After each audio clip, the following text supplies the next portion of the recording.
There's just dark sides to doing a startup, which I do think a lot of the companies fail because this is the thing about technology. It's a new industry is like forcing itself into existence.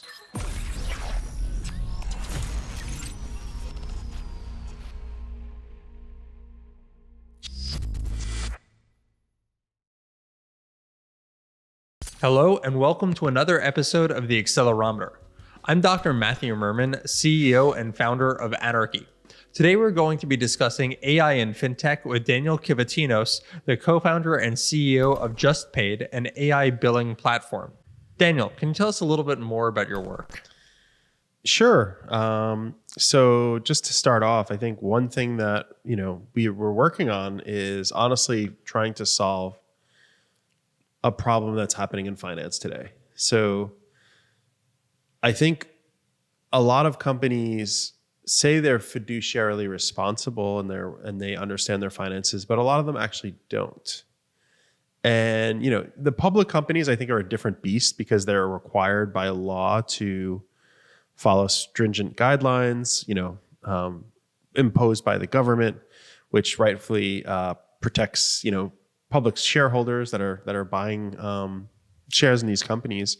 But there's a lot of companies out there that just need help, and it's just like basic help in like running their operation from day to day.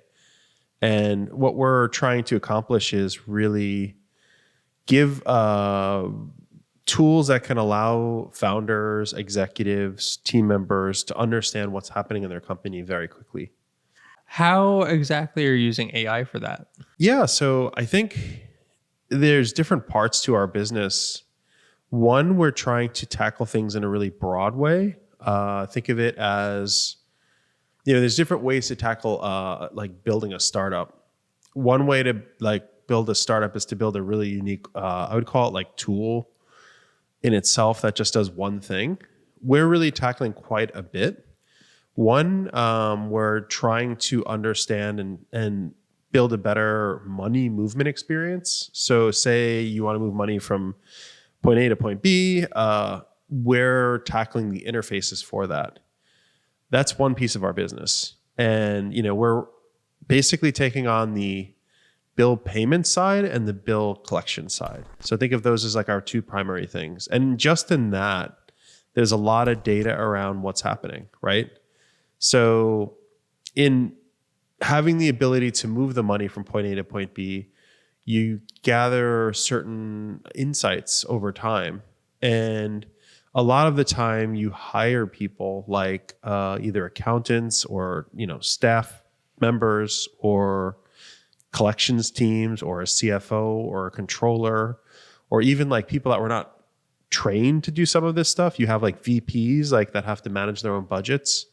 They kind of are learning on their own, which is totally okay, right? And it's okay for companies to do that. I think where it gets complicated is it's a lot of backward looking data that people have to process over the course of maybe a month, right? So in like a normal company, what happens today is, the company goes about its business. They try to hit their milestones. They try to understand what has happened over the course of that month. And then they process all of that and say, okay, here's the end all like balance sheet. Here's our burn rate. Here's what's happening in the company. And that happens over the course of a month. And I've had several conversations with I'll give you an example, nursing homes. Talking to one potential customer about their business. They run a nursing home operation across the United States, and they have thousands of invoices to pay and to be paid to them. So it's both ways. How do you track thousands of invoices and know when to close the books, right? Think of the complexity of that business. Yes, it's a nursing home, nursing homes, but there's so many moving parts in that business to keep people like healthy, protected. What inventory do we need? What did we invoice for? Things start to get really complex, and then you just start to hire people. And I think closing the books is kind of critical, right? It's critical for every business to say like, what's the health of our business today? Where are we at? What's owed to us? What do we owe? And just making those payments and making sure you receive your payments is honestly, it sounds so silly, but it's almost like a base level issue that every company has. When did you first encounter this problem? Years ago, I started another company called Dr. Chrono, which was a medical records company. And I remember before a lot of the incumbents that probably you could bring them up, whoever was in your head, before a lot of those came out, it was actually really hard to figure out how to get paid at all. Like it was really a problem, right? To like figure out, how do I invoice somebody for something? And over the years, I've seen a lot of these solutions like starting to bud up, and we tried several of them in that company. But along that journey, I realized, there's a lot of struggles building companies in general, right? In so many ways to build like a successful company. It's just not easy to figure out what's the right solution for me. Generally, it's almost like a gut reaction. Well, I'm just going to use this product because this is what my friends are using, right? And then you use that product and you're kind of off to the races. I think that's the wrong thinking. It's like getting paid and getting the revenue in the door is probably one of the most critical things any company can do. But like talking about my experience, yeah, there was a lot of like, running a successful organization prior to this. It was, billing is complex, right? It's a process. And I think making it simple for any company is honestly like delighting companies when they just get in like revenue in the door. It's like, oh wow, this is what kind of they need to survive. And I really wanted to like provide that to startups like across honestly the United States, to just be able to collect revenue as fast as possible for an idea that they have. So this isn't your first startup. That's right. It's not my first startup. How is it doing a second startup? When thinking about doing a second startup, was this the right thing for me? I would say I self-reflected a lot on like what I wanted out of life. And I think there's a lot of like moving parts to what makes life fulfilling, right? So for me, selling my first company, it was a top Y Combinator exit. I could have just retired and moved somewhere and kind of just like situated and kind of just spent time with family. I don't think that by itself is fulfilling, right? So like for me, I think there's like many parts to life that are like what make it fulfilling. One of those pieces is like meaning and building something useful, right? And I think just you're a founder. There's maybe an innate drive, and Y Combinator looks for this, for like this certain type of like traits in a person. And I think for me, I wasn't ready to just like give up. I wanted to build something significant. I wanted to work on something for a long period of time. I wanted to really understand it. And I really like the complexity of like a complex industry, money movement. It's a really interesting place to be. And I think that there are some startups that honestly like have like made huge impacts in the world, and people don't realize it in like the finance space. I'll talk about PayPal for a second. Like, I don't think people realized how like disruptive that company was in the early days, right? It like people were able to like have online transactions happen. And, I can see where the success of that company came from. And I kind of wanted to do something in the space where, healthcare has a lot of meaning. That was my former company. I think money has a lot of meaning to people. That's my new company. And I'm like, I have this theme of like working in really deep, hard tech industries and understanding that it is possible to make a change. In the first company, people said, it's a solved problem. Like, why would you even go into that? And I knew that it wasn't a solved problem. And in my new company, there's like little glimpses of validation.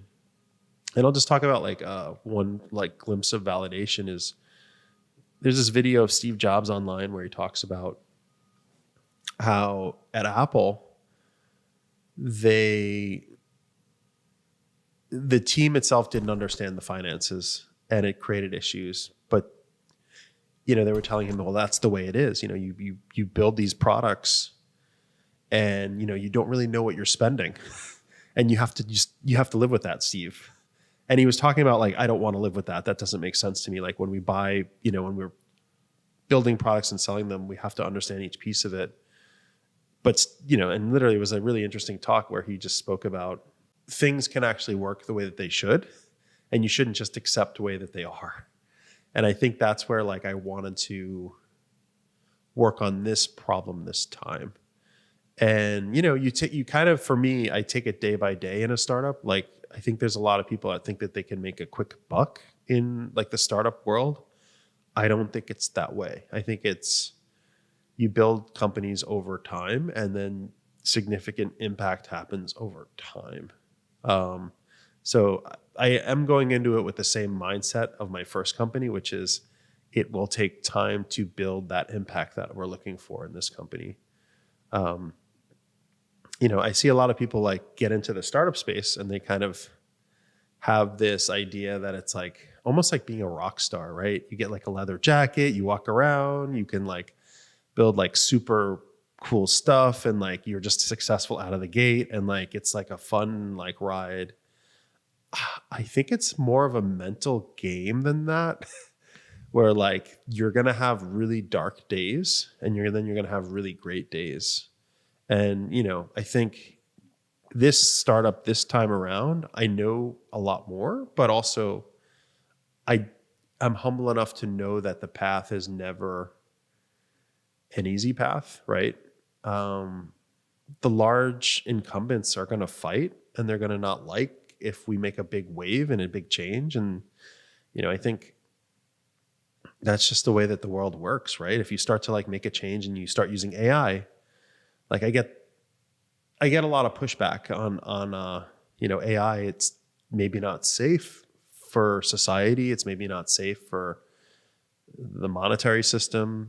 People are really fearful of that. But, I look back and I remember when, like, banks just went digital, and, this was years ago, and people were fearful that, like, well, I got to keep my money under my bed, and I need to buy gold, and I need to put it into a physical bank. If it goes online, I'm going to lose everything. I don't know if you remember, years ago, people were scared when, like, banks were going digital, and they were really worried about that. And I think you get that fear now with AI. It's almost that same irrational, like, it's smarter than us, we don't understand it. It's almost like an irrational, visceral fear of, like, what you don't understand. And I think that's the thing about technology, is, like, when the iPhone first came out, people really didn't understand what it meant for society, right? Like, they were kind of processing it, and they're like, okay, it's kind of a silly toy. And then they were like, oh wait, this silly toy actually does stuff for me. Oh wait, I can use this silly toy in my business. And they realized, oh my God, this is actually needed in my business, and I need it for almost all of my business. I think it's this, this is the thing about technology. It's moving so fast. I think we're processing, like, how we can actually leverage it. But I'm kind of digressing on the question, but I think, working on my second startup is a lot of fun, because I feel like I'm in an unknown space where, like, I call it the iPhone moment, where, like, Steve Jobs announced the iPhone. I think AI is having its iPhone moment, and it's almost a renaissance happening of, like, a new industry is, like, forcing itself into existence. And, there's a lot of silly fads that come around. Like, I think things like NFT have their place. I think there's actually real uses for, like, things like that. I think there's actually, like, real use cases. But if there was, like, a huge fad that was almost too hyped up for, like, it to actually be useful, I think with AI, I can tell you, like, personally, I have used it over and over again, and it actually is, like created real value for me personally. And I'm like, this is actually substantial. There's substance here. not only can you use it personally, oh my God, imagine like if we give it like 4, 5, 6, 7 years, the substance is going to be like a massive, and it's hard for us to like fully understand each part of that. But there's hype around it, but there's reality also that it's, I'm sure you're using it, at least some piece of your business is using AI, and it's just like, it's moving so fast. Well, we're an AI business. Right. I mean, I think, yeah, you being in an AI company, it's you're kind of seeing what's happening out there. And, for me, the first like test of like, well, ChatGPT just came out, and I was thinking, do I use this? Maybe not. And I remember, I was buying a house, and I needed to write a letter really quickly. And I was like, I don't have the time. I'm like busy, life is busy. And the letter probably would have, taken 4 or 5 hours to write. And I did it in like 5 minutes with ChatGPT. And I was like, this is insane. And of course I had to tweak things and, change it up, but it took about 5 minutes of my time. And, internally at our company, that's happening over and over again, where our engineers even are using AI to like build, to help them build. And it's like saving them hours of time.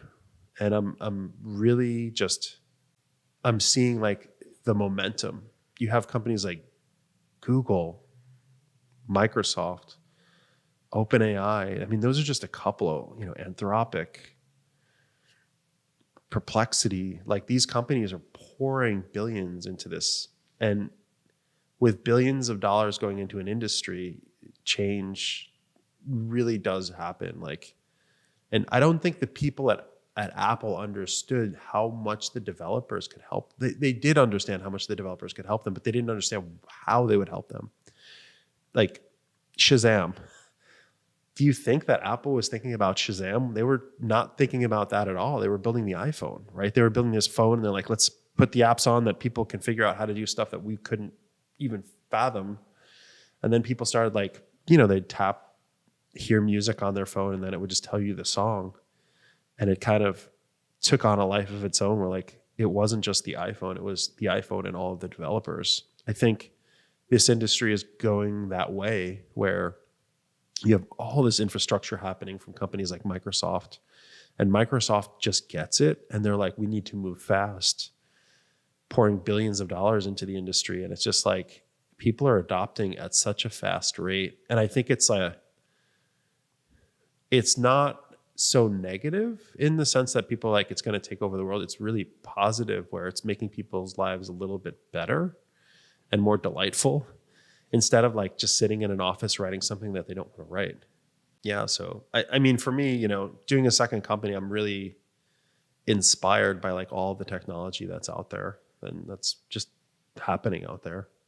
I think the iPhone example is really interesting because it started out very heavily in consumer. We kind of are seeing the same thing right now with ChatGPT, that it's starting out heavily like as a consumer product, and we're just kind of flailing around trying to figure out like the business use cases.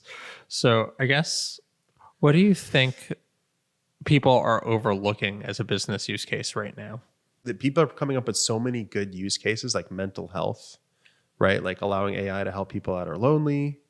I went to San Francisco. They hosted an AI event yesterday, and there was literally a startup that was basically creating an AI bot for loneliness. And I was like, this is great, because people get lonely, right? And you probably saw the movie Her. If you haven't seen the movie Her, see it. It's one of the most inspiring movies for like what AI is out there. And I remember seeing that movie and thinking, no, this isn't possible. Like, this is not going to be possible. And literally like a few years later, like, I think for the first time I saw like what was Her at this event yesterday, like literally having a conversation with this person. And I'm like, that is amazing. And, it's going to do such great things out there for society. I mean, those are the apparent things. I think there's like the unknowns, like the unknowns are the unknowns. Like, it's hard for me to even say what those will be. I think maybe it'll solve like specific cancer, like stop specific cancers. I mean, that's where like it becomes really useful for society as a whole also. But I don't really know like what those will be, and it's hard to say. I hope it does like really good things for us that we just can't process. And it's taking enormous amounts of data and processing it at a high rate, almost seeing like a map of like what is possible out there. And I think like, and I'll give you an example, like the heart stent, right? Like the first like doctor who said, I'm going to put this like stent in and created the word stent, like that was a human being with years of experience figuring out like, okay, how do I solve like this issue of like a valve in a person, and then designing a piece of equipment to put inside that person. Like that took years to solve. If AI can figure out things that are so not obvious to us at a faster rate, it may create the next thing that's like unknown for us. I mean, I do think that AI, like there are going to be like OpenAI announced, the GPTs, and I think there's like these different flavors of like what AI is. I think that there's going to be really unique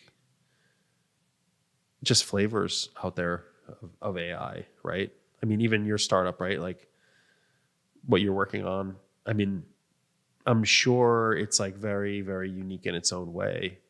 And it's going to be totally different than other types of models that are doing different tasks. So I do think it's going to be modeling and tasks. Like, what is the task at hand? What am I working on? I do see the limitations in like what a chat GPT is today, just because it's so broad. Requiring all of that prompting and refining those prompts takes a lot of like expertise. You say the wrong word and then a prompt is kind of thrown off completely. So really, they talk about prompt engineering. It's actually really valuable in spending all that time. So if you can prompt engineer appropriately, you're going to get really unique special answers from something like a chat GPT. So since this is your second startup, you probably have a lot of insight into the world of entrepreneurship. Have you been in San Francisco the entire time? I actually live right outside San Francisco. Okay, so close enough. Yeah. But what have you seen change over the last, N years since you started your first startup? My first startup, I really like started working on it in 2008. And I think people didn't really understand what a VC was back then. They didn't really understand how to incorporate the company. It wasn't like it wasn't as well known as it is today. And like even today, like I didn't really know what I was doing the first time I did it. But you knew I had the YC docs. Even those like back then didn't really exist. There was just maybe a couple of like, things online here and there. Like Paul Graham was kind of writing, and it was just like some of his like articles online. And that's honestly what made us reach out to Paul Graham specifically, because there weren't that many people. There was Techstars was kind of figuring things out. Y Combinator was kind of taking their own path. And, for me, and this is back in 2008, we didn't have any VC money in our company. I just figured we're going to bootstrap the whole thing, and we're going to have to figure out how to become profitable really fast. And, it was my co-founder, he was reading Paul Graham's articles. And, for me, I was kind of bold in the sense, like, reach out to anyone who can help us. And he was one of many people. We reached out to Paul Graham. We reached out to Y Combinator. And, they weren't what they are today. I think they were getting huge amounts of inbound, but it wasn't like it. Like today, it's a very different story where there's like thousands upon thousands upon thousands of people applying. Back then, it was not as many. But, I think being bold for me helped us get into Silicon Valley and get plugged in here. And what I mean by that is I emailed Y Combinator, I emailed Paul Graham directly. The team at YC said like they can't come to New York where we were working at our first company. And I just emailed them again and said, is there anyone who can come to our offices at all? And because I probably was like persistent, they said, yeah, we'll have Alexis Ohanian come to your office and take a look at what you guys are working on. And whether Y Combinator invested or not, we were going to build our company. And for me, there was a lot of unknown in like just what building a startup was. And I think that was kind of hidden to the world. Like the world really didn't fully understand like the startup world. So it was kind of a opaque thing. And, you know, Alexis Ohanian came to our offices, looked at what we were doing, really liked what we were doing. And, you know, he was like, hey, do you want to come to California and pitch your idea there? You know, I think he saw like the determination, like we were not doing this for Y Combinator. We were doing this to like build something for ourselves, for society. Like we were doing it like just because we needed to do it. Like that was the reason. So he saw that, like, I would say maybe determination in us. And because of Paul Graham's articles, we flew to California, pitched our idea to Paul Graham. And I remember Paul Graham calling us like one night and saying, you guys, do you want in? Do you want into Y Combinator? Yes or no? And we said no to a lot of people for a lot of different reasons. Like we had people that wanted to work with us in the past. And for some reason we were just like, this feels right. Let's take a chance. Let's say yes, get some investment money in the company. And that was the first money in our startup. And there were others that wanted to put money in, but it was very strange interactions because you didn't know what the person actually wanted in the past. Like we had one individual come to us and they were like, well, I want 50% of the company and I'm going to really help. And I'm like, how is this person going to help us? Like, but Paul Graham was very laid out in a really good way. And he's like, hey, I'm going to do this. You know, it's kind of talking through like the process of like how he was actually going to like genuinely help us. So back then it was almost like a black box with like, what is a VC going to give you? And then we moved to Silicon Valley for 3 months. Silicon Valley was actually in like Mountain View, California. So that's about an hour away from San Francisco. And we moved there. And that was probably the center of Silicon Valley back in 2011. It was the center. Like every startup came to Mountain View, California. And what I realized is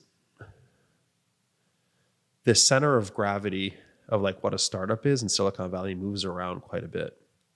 So you have companies like Google in like the Mountain View area and Y Combinator in the Mountain View area. The center of gravity was there in 2011, but it moves. It like moves to different areas depending on who and what is like most successful.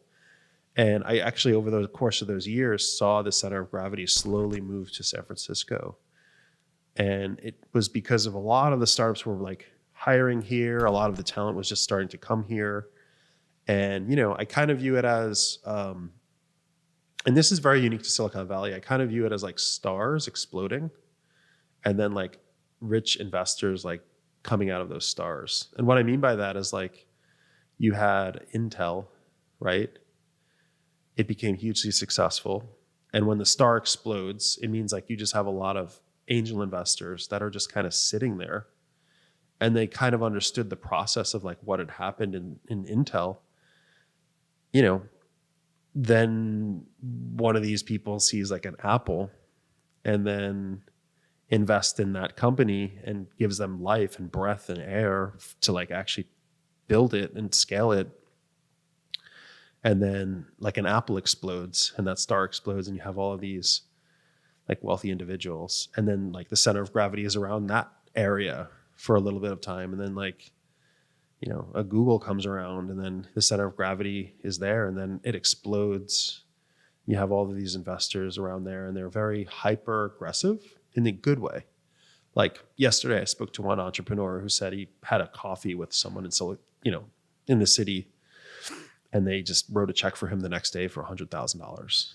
That doesn't happen in many places. And he, you know, the entrepreneur was like, I just can't leave because of that. And I'm like, I understand. It's like, there's so much happening around this area. And I think now that OpenAI is in the city and Y Combinator is now in the city, you're going to see a lot of these bursts of stars explode. And this is just the way that I think about it, where like it moves around the area.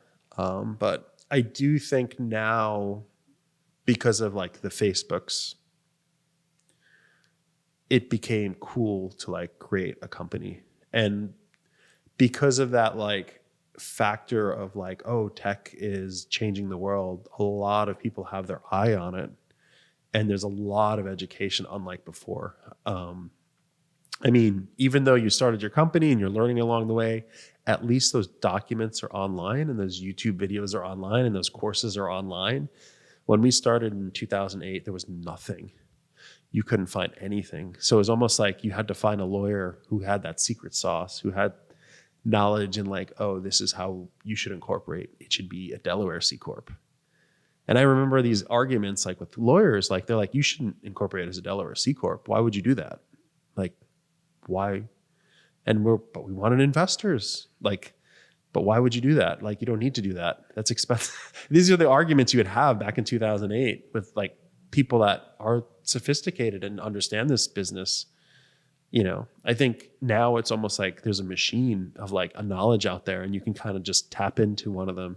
And really, Y Combinator honestly is like an engine for like education across the globe, unlike ever before. You know, I was a startup school advisor for Y Combinator for a little bit of time, and it was just like mass education for all of these entrepreneurs that were out there, like all hungry to learn, all understood that like if I try to build my own company, there's like a path for me in the world where I can make like good change. And like over time, I think it's just going to get better and better. Like incorporation is going to get faster, you know, standardization of like how do you incorporate is going to get better. Transparency, like if someone does someone wrong is going to like just be more apparent out there. And people are learning, like, you know, there's a Netflix series from WeWork. I forgot what it's called. It's like We Something.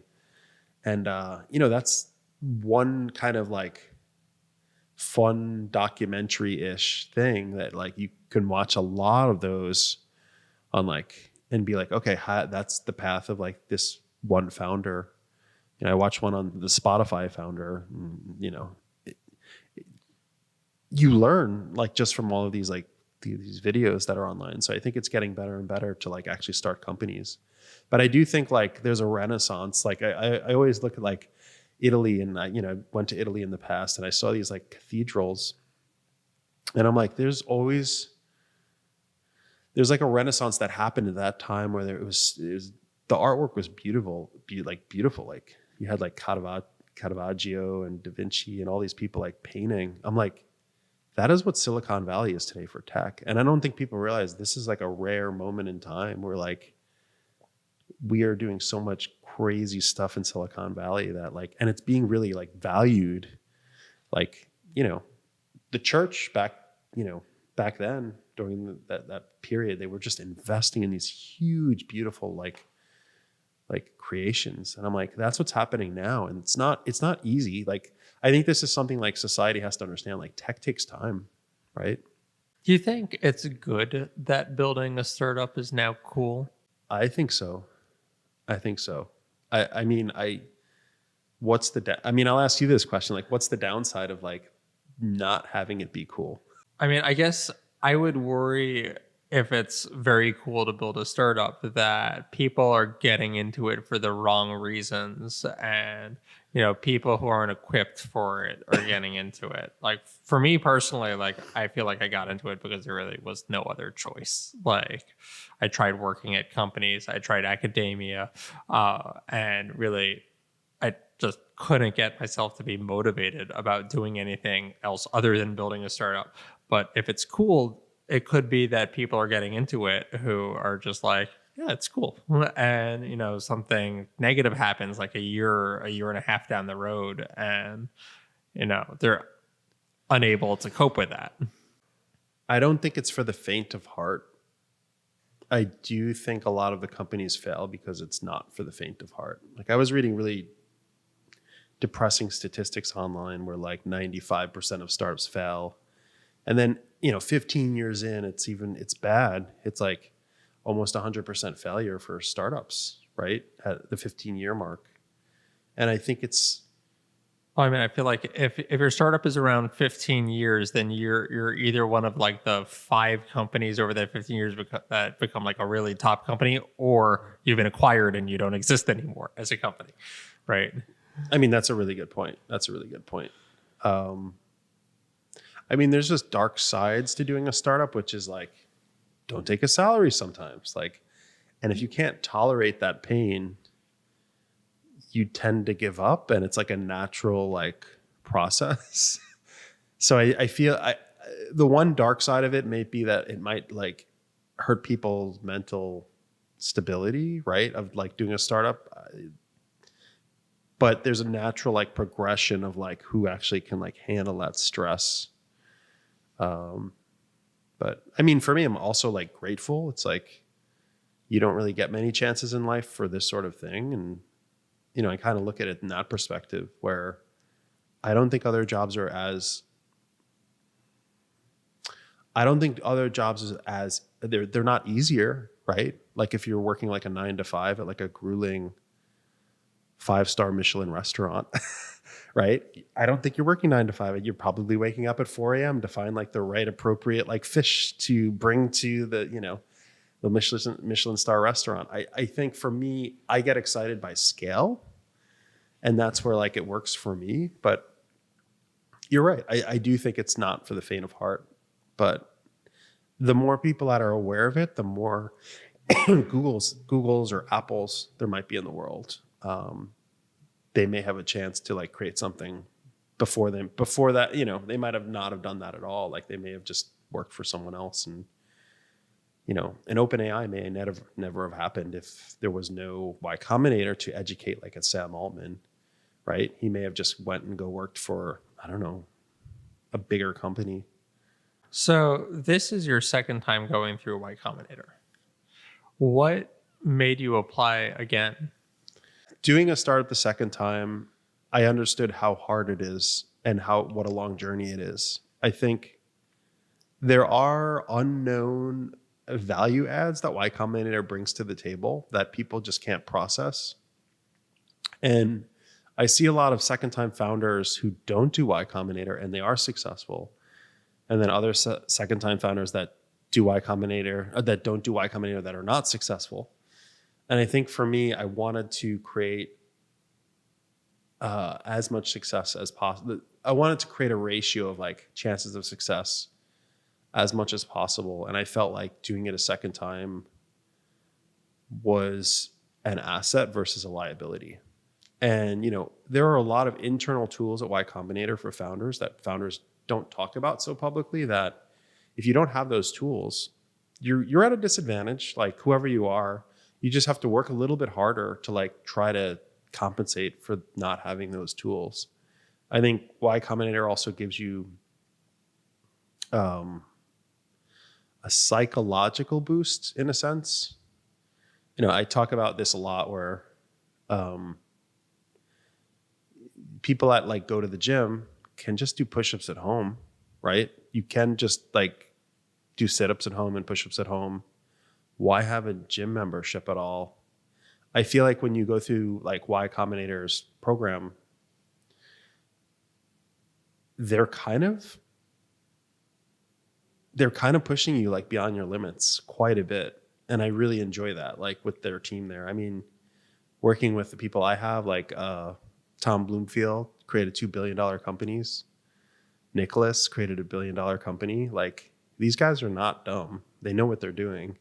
And I think like having them as advisors just helps, right? It helps get you mentally prepared. And, it doesn't end, if that makes sense. Like there are a lot of Y Combinator events that are happening throughout the year. So you can go to those, kind of get plugged in and honestly educate yourself or learn like what you need to learn to like bring your next company to the next level. The first company I did was the first company. That doesn't mean the second one will be successful just because of the first one. So I needed to make the second one give it those chances of success. What do you feel like is the hardest part of working with AI for you? I think for me, it's being in a space that I really am trying to make useful for people in finance. And for me, that's a bit of a struggle because AI is a new tool and it's kind of like clay. It's like making it work for you and for your industry. It also is not so advanced in some areas. So it's like pushing it to its boundaries where it can become useful, and seeing if it's possible. And, I'll give you one example that I would love to have at my fingertips. And that is, imagine waking up, putting on an Oculus, like something like a 3D, like maybe it's a Vision OS from Apple, and just actually understanding like the numbers in your business in like a new way where, okay, here's my burn rate. Okay, this is the employees. I really feel like I need to hire 3 people. And just speaking that out loud and having AI basically give you a 3D model of like how you're going to make or break your company depending on what's happening is really like useful to you. And I think a lot of that is happening at an emotional level for founders and for companies these days where they make a lot of these hires. And I think that's just not, it's okay to have that, but also you have to have other like aspects of it, like hard data to like look at. And, for me, it's like, can we get to that point where you can just have this like co-pilot that basically is like supporting you and making you like well-educated in your own company? It gets more complicated as companies get bigger. Like, do you think those large companies that overhired and laid those people off wanted that to happen? I don't think they did. I mean, they're human beings. They don't want to just hire and fire people. I think there was a lot of emotional decisions that happened because whatever, the economy is great. If you had a modeler say to you, you're going to be in this scenario laying off 10,000 people. Do you want to make this decision? Like, you may actually second guess like an emotional decision. Is there anything about the future of AI that you're worried about? When you think about like something like AI, it very much is like the internet. When the internet was first started, there was no regulation. And because there was no regulation, you had a lot of hackers and a lot of developers and a lot of creative people that were doing things that were really amazing and delightful. And it made the internet like something that people wanted to use. I worry that if we regulate what AI is today, I worry that you're going to stifle some creativity, at least in the United States. I do think the United States controls like the United States population. We're all kind of following the United States laws, and I think that's a really important thing to follow the laws and not to break the laws. But if we stifle that innovation here, what's going to happen everywhere else? Everyone is looking at AI and saying, how do I leverage this across the world, right? And if we don't innovate, someone else will. And a lot of that creativity from all of those amazing tech companies came from the allowing everyone to create without saying you can't do that, right? I mean, you saw that with like crypto. There was a lot of regulation across the world, like other countries regulating it. And you saw a lot of these companies move around to places where like that regulation was not there, which is okay. Governments do try to protect people. They want to keep them alive. They want to keep them healthy and happy. But when you overregulate, it could be like hurtful. Am I worried about AI? I would say I don't worry too much about AI doing things that are out of our control. I don't think it's at that point where AI will figure out how to do things that are nefarious. Well, I think that's a wonderful note to end on. Thank you so much for coming on. Thank you.